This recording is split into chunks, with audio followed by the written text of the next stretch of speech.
নমস্কাৰ মাষ্টাৰ সাহেব অনুষ্ঠানলৈ আপোনাক সকলোকে স্বাগতম জনাইছো আশা কৰো আপোনাক সকলো ভালে আছে কুশলে আছে মংগলে আছে আজি আপোনাৰ আলোচনা কৰি লৈছো এটা ভাব্য নোৱা বিষয়বস্তু যে হনুমান চালিসা পঢ়ক এনেদৰে আপুনি ইয়াৰ 100 গুণ বেছি ফলাফল পাব হয় অৰ্থাৎ আপুনি কেনেদৰে হনুমান চালিসা পঢ়িলে ইয়াৰ পৰা সৰ্বাধিক 100 গুণ বেছি ফলাফল লাভ কৰিব পাৰে প্ৰতিজন ব্যক্তিয়ে এটা অতি গুৰুত্বপূৰ্ণ বিষয় আমাৰ মূল বিষয়বস্তুলৈ আগবঢ়াৰ আগতে আপোনালোক সকলোকে জনাইলো কিতাপৰ কথা ইতিমধ্যে সকলোৱে গমে পাইছে আমাৰ দ্বাৰা ৰচিত বাস্তুশাস্ত্ৰৰ ওপৰত দুখনি গ্ৰন্থ প্ৰথমখনি গ্ৰন্থ বাস্তুশাস্ত্ৰৰ পৰিগৰে সলনি কৰক আপোনাৰ ঘৰখন আৰু দ্বিতীয়খনি গ্ৰন্থ বাস্তুশাস্ত্ৰৰ পৰিগৰে সৌভাগ্যশালী কৰক আপোনাৰ ঘৰখন হয় এই দুখন গ্ৰন্থ বৰ্তমান অনলাইন যোগে এভেইলেবল আছে অফলাইন যোগে বা অসমৰ কোনো কিতাপৰ বিপণীত আপোনালোকে এই গ্ৰন্থ ক্ৰয় কৰিব নোৱাৰিব আমাৰ স্ক্ৰিনত যি নম্বৰ দিয়া আছে ফোন কৰিব নালাগে WhatsApp যোগে আপোনাৰ নাম আৰু সম্পূৰ্ণ ঠিকনা আমালৈ প্ৰেৰণ কৰি যোন যতে আছে নিজ নিজ ঘৰত থাকি আপুনি কিতাপৰ এটা কপি সংগ্ৰহ কৰিব পাৰিব ইতিমধ্যে অসমৰ শত সহস্ৰজনে এই কিতাপ ক্ৰয় কৰি নিজৰ ঘৰখন বাস্তুসন্মত কৰিছে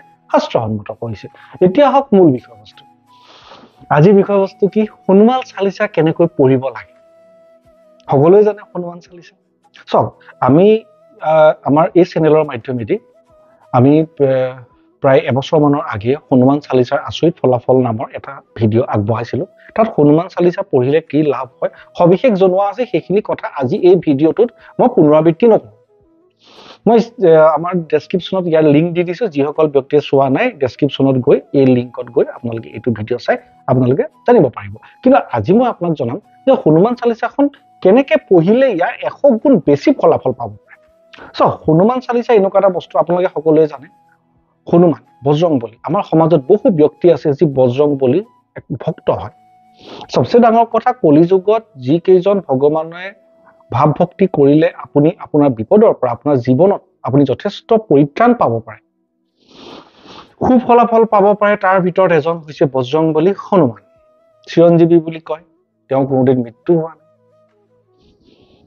অকল এইটোৱেই নহয় চক হনুমান চালিসা আপোনালোকে জানে যে হনুমান চালিসা এনেকুৱা এটা বস্তু ন আপুনি এটা কথা ভাবক বিনা মূল্যত আটাইতকৈ যদি শক্তিশালী ফল পোৱা বস্তুৱে পৃথিৱীত যিকেইটা আছে তাৰ ভিতৰত এটা হৈছে হনুমান চালিসা হনুমান চালিসাৰ বেনিফিটৰ বিষয়ে মই নকওঁ কিন্তু মই থুলমূলকে কেইটামান বাক্যত মই কৈ যাওঁ যে হনুমান চালিসাৰ পৰা আপোনাৰ কি লাভ হ'ব পাৰে সংকটৰ পৰা মুক্তি হ'ব পাৰে ৰোগৰ পৰা পৰিত্ৰাণ পাব পাৰে মনত থকা ভয় সংশয় দূৰ হয় বিপদৰ পৰা আপোনাক উদ্ধাৰ কৰে মনোবল বৃদ্ধি কৰে অনিশ্চয়তা আৰু অস্থিৰতা দূৰ কৰে আৰু আধ্যাত্মিক আৰু মানসিকভাৱে আপোনাক এজন অতি শক্তিশালী ব্যক্তিৰ ৰূপে পৰিণত কৰিব পাৰে যদি আপুনি ডেইলি হনুমান চালিসা পঢ়া আৰম্ভ কৰে এতিয়া চাওক হনুমান চালিসা এনেকুৱা এটা বস্তু আপুনি যেতিয়াই মন যায় তেতিয়াই পঢ়িব পাৰে য'ত আছে তাতেই পঢ়িব পাৰে কোনো কথা নাই কিন্তু আজি মই আপোনাক জনাম এনেদৰে আপুনি যদি হনুমান চালিসা পঢ়ে হনুমান চালিসা পঢ়াৰ পৰা আপুনি যিখিনি বেনিফিট পাব না তাতকৈ 100 টাইমছ বেছি বেনিফিট পাব মই সব স্পেসিফিক 11টা পইণ্ট আজি এই ভিডিওৰ মাধ্যমত ফোকাস কৰিম প্ৰতিজন হনুমান ভক্তৰ বাবে প্ৰথম হনুমান চালিসা যিকোনো মানুহে পঢ়িব পাৰে কোন ল'ৰা ছোৱালীক সৰুৰ পৰা হনুমান চালিসা পঢ়িবলৈ শিকাওক মাক দেউতাকে দিব পৰা ল'ৰা ছোৱালীৰ জীৱনত এইটো এটা অমূল্য উপহাৰ যিদৰে সৰু ল'ৰা ছোৱালীক সৰুতে পদ্য মুখস্থ কৰিবলৈ শিকোৱা হয় হনুমান চালিসাখন মুখস্থ কৰিবলৈ শিকাওক ভাবিব নোৱাৰা বেনিফিট পাব পাৰে আপোনাৰ ল'ৰা ছোৱালীৰ জীৱনত এই কাৰ্যৰ পৰা তাৰ উপৰিও যুৱক যুৱতী বৃদ্ধ লোকে যিকোনো মানুহ চক বহুতে কয় যে মহিলাই হনুমান চালিসা পঢ়িব নালাগে বা হনুমান পূজা কৰিব নালাগে এটো তেনেকুৱা কোনো কথা নহয় যিকোনো মহিলাই বালিকা হওক নাবালিকা হওক বা বিধৱা মহিলাও কিন্তু হনুমান চালিসা পঢ়িব পাৰে 2 নম্বৰ ডেইলি হনুমান চালিসা পঢ়াটো অত্যন্ত ভাল প্ৰত্যেকই জানে কিন্তু আপুনি যদি মঙ্গলবাৰ আৰু শনিবাৰ এই দুটা দিনত হনুমান চালিসাখন 7 বাৰ 9 বাৰ 11 বাৰ বা 21 বাৰ মই যিকেইটা সংখ্যা কলো কিমান বাৰ কলো 7 বাৰ 9 বাৰ 11 বাৰ বা 21 বাৰ এইকেইটা সংখ্যাত যদি আপুনি মঙ্গল আৰু শনিবাৰে আপুনি হনুমান চালিসা পঢ়ে তেন্তে ইয়াৰ পৰা আপুনি ম্যাক্সিমাম বেনিফিট পাব পাৰে 3 নম্বৰ হনুমান চালিসা পঢ়াৰ সময়টো মই আপোনাক কৈছো দুটা সময় আছে এটা হল দিনটোতো আপুনি যিকোনো সময়তে পঢ়িব পাৰে কিন্তু তাৰ ভিতৰত মই স্পেসিফিক দুটা সময় দিছো ৰাতিপুৱা 4 to 5 এটা একচুয়ালি ব্ৰহ্ম মুহূৰ্ত এই মুহূৰ্তত কৰা যিকোনো কামৰে ভাবিব নোৱাৰা ফল আহে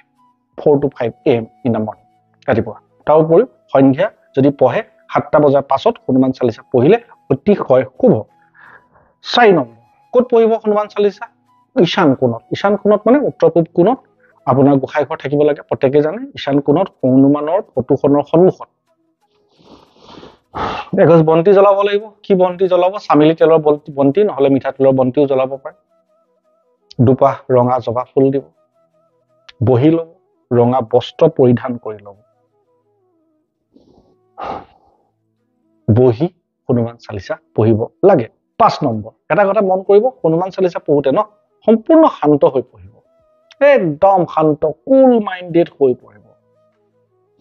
আৰু মংগলবাৰ শনিবাৰে মই ক'লো যে 7 বাৰ 9 বাৰ 11 বাৰ 21 বাৰ এই মংগল আৰু শনিবাৰে এই দুটা দিনত মেক্সিমাম বেনিফিট পাব পাৰে। এই দুটা দিন মাছ মাংস কণী মদ এইকেইটাৰ পৰা সম্পূৰ্ণ বিৰত থাকিব। আপুনি ভাবিব নোৱাৰা ৰিজাল্ট পাব।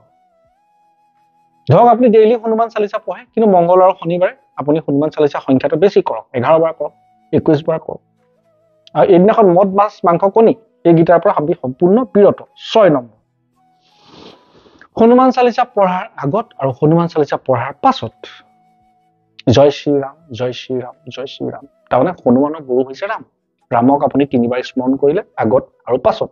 আৰু হনুমানৰ যিটো মন্ত্ৰ ওম হং হনুমতেই নমঃ, ওম হং হনুমতেই নমঃ পঢ়াৰ আগত 3 বাৰ, পঢ়াৰ পাছত 3 বাৰ আপুনি মুখেৰে স্পষ্ট ৰূপত উচ্চাৰণ কৰি হনুমান চালিচা পঢ়িব লাগে।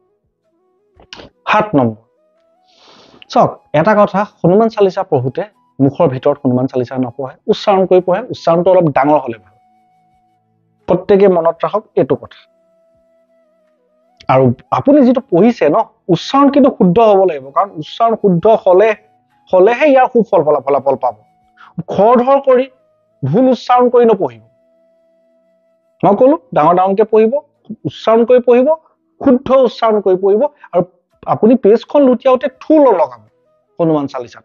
লাগিলে বাতি এটাত বা প্লেট এখনত অসামান্য পানী থৈ দিব, আঙুলিটো তিয়াই লৈ আপুনি হনুমান চালিচা পেজখন লুটিয়াব পাৰে। প্ৰত্যেকে মনত ৰাখিব লগা কথা। 8 নম্বৰ, হনুমান চালিচা মানে এনেকুৱা এটা বস্তু আপোনাক জীৱনত যি বিচাৰে চব দিব। ধন সম্পত্তিৰ পৰা আৰম্ভ কৰি সমস্ত বিপদৰ পৰা মুক্ত কৰাৰ ওপৰত আপুনি ভাবিব নোৱাৰে। এটা খুব পিতৃ হল আপুনি। চাওক তেওঁ যোনটো এজন সন্যাসী আছিলে বজ্ৰম বুলি জানে, আপুনি নিজৰ দেউতাক সন্মুখত থৈ পেলাই আপুনি সেৱা কৰাৰ নিচিনাকে এটা ভাৱ লৈ পিতৃসুলভ মনোভাৱেৰে এই কাম কৰিব। সম্পূৰ্ণ ভাবি লব মোৰ দেউতা হয়। এই ভাৱটো নিজৰ মাজত আনক হনুমান চালিচা পঢ়াৰ সময়ত। আৰু মই কৈছোৱে কেনেকে বহি পঢ়িব লাগে হনুমানৰ ফটোখনৰ আগত তেল হেৰি কৰি পেলাই। আৰু মহিলাসকলে মাহেকীয়া সময়কেইদিন বাদ দি পেলাই বাকী সময়ত পঢ়িব পাৰে। একচুৱেলি চাওক, মাহেকীয়া যিকেইদিন হয় সেইকেইদিন বাদ দিব লাগে, কিন্তু তাৰ পাছত আপুনি কিমান দিনত পঢ়িব লাগে সেইটো ডিপেণ্ড কৰে মহিলাগৰাকীয়ে নিজক কেতিয়াৰ পৰা শুদ্ধ অনুভৱ কৰে বা কমফৰ্টেবল ফিল কৰে।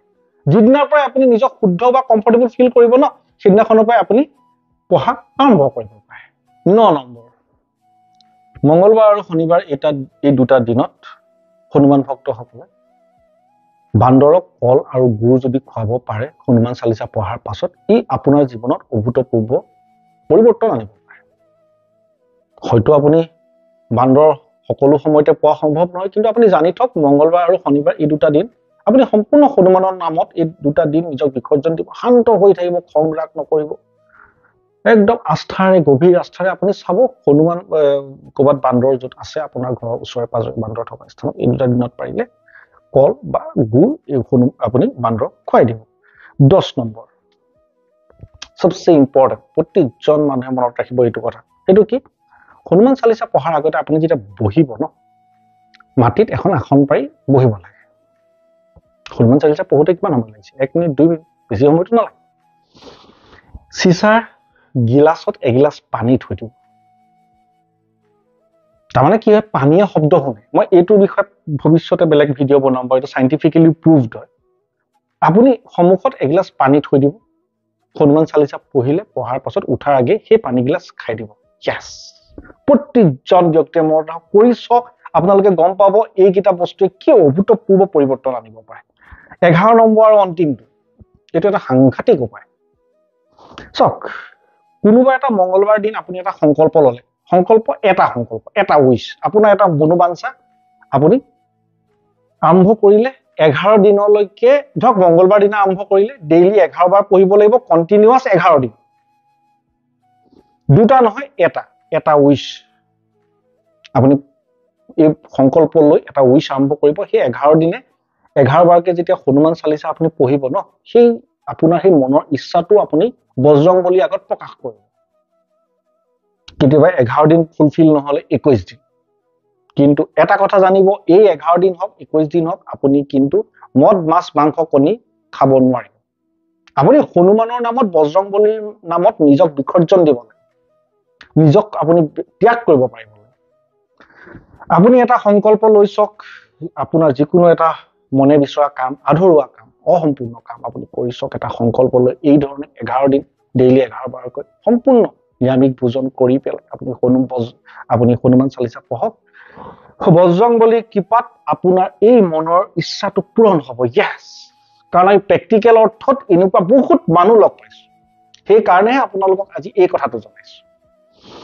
যিসকল লোকৰ বজৰংবলীৰ ওপৰত আস্থা আছে, গভীৰ বিশ্বাস আছে, বজৰংবলীৰ নামত ত্যাগ কৰিবলৈ প্ৰস্তুত, বিপদৰ পৰা নিজক উদ্ধাৰ কৰিবলৈ সকলো কাম কৰিবলৈ প্ৰস্তুত, এইসকল লোকে এই উপায়টো কৰি চাওক। হনুমান বজৰংবলীৰ কৃপাত আপোনাৰ এই ইচ্ছা পূৰণ হ'বই হ'ব। 11টা কথা জনালো। প্ৰতিজন লোকে হনুমান চালিচা পঢ়ি, এই ধৰণে পঢ়াটোতো বাৰু পঢ়িলেইতো বেনিফিট, কিন্তু এই ধৰণে পঢ়ি আপুনি ইয়াৰ 100 গুণ বেছি বেনিফিট পাব পাৰে। আশা কৰো আজি ভিডিঅ'টোৰ মাধ্যমত এটা অতি জৰুৰী বিষয় জনাব পাৰিলো। যিমান পাৰে ভিডিঅ'টো শ্বেয়াৰ কৰক, অসমৰ চুকে কোণে শ্বেয়াৰ কৰক। যিমানেই মানুহে জানিব সিমানেই মানুহ উপকৃত হ'ব।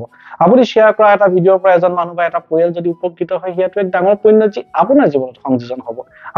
আমি সকলো জীয়াই আছো কিয়? পুণ্য অৰ্জন কৰিবলৈ, পুণ্য সঞ্চয় কৰিবলৈ, আৰু আমাৰ জীৱনত এটা এটাকৈ পুণ্য সংযোজন কৰিবলৈ। ধন্যবাদ।